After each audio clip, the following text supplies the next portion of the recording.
Hi நண்பா, இந்த ஒரு வீடியோவில் தி கோட் திரைப்படம் 6வது நாளில் அட்வான்ஸ் புக்கிங் மூலம் மட்டும் கர்நாடகாவில் இதுவரையும் எவ்வளோ டிக்கெட் விற்பனையாக இருக்குது, அதன் மூலம் எவ்வளோ கலெக்ஷன் இருக்குது அப்படின்றது தான் இந்த ஒரு வீடியோவில் நம்ம டீட்டெயில் வந்து பார்க்க போகிறோம். அதுக்கு முன்னாடி தி கோட் திரைப்படம் பார்த்தவங்க படம் எப்படி இருக்குது அப்படின்றத மறக்காமல் கமெண்ட் பண்ணுங்கள். அப்படியே இன்னும் நம்ம சேனலில் சப்ஸ்கிரைப் பண்ணாமல் பார்த்தீங்கன்னா மறக்காமல் பண்ணிக்கோங்க. ஓகே நண்பா, வாங்க நினைக்கிற வீடியோக்குள்ளே போகலாம்.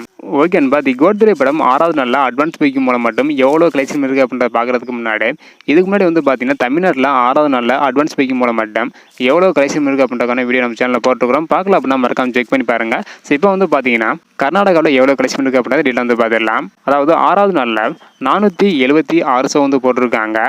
16,685 டிக்கெட் வந்து விற்பனையாக இருக்குது. இதன் மூலம் 27 லட்சம் வரையும் அட்வான்ஸ் பைக்கிங் மூலம் மட்டும் தி கோட் திரைப்படம் கர்நாடகாவில் வந்து கலெக்ஷன் இருக்குது. இது வந்து பார்த்தீங்கன்னா இந்த நேரத்திற்கான அப்டேட் மட்டும்தான். ஸோ அடுத்தடுத்து எவ்வளோ கலெக்ஷன் இருக்குது அப்படின்றத வெயிட் பண்ணி பார்க்கலாம். ஓகே நண்பா, இந்த மாதிரி தி கோட் திரைப்படம் எந்தெந்த ஏரியாவில் எவ்வளோ கலெக்ஷன் இருக்குது அப்படின்னு தெரிஞ்சுக்கணும்னு நினச்சிங்கன்னா மறக்காம நம்ம சேனல் சப்ஸ்கிரைப் பண்ணிக்கோங்க. இந்த வீடியோ பார்த்தீங்கன்னா மறக்காம எல்லாருக்குமே ஷேர் பண்ணுங்கள். ஓகே நண்பா, தேங்க்யூ.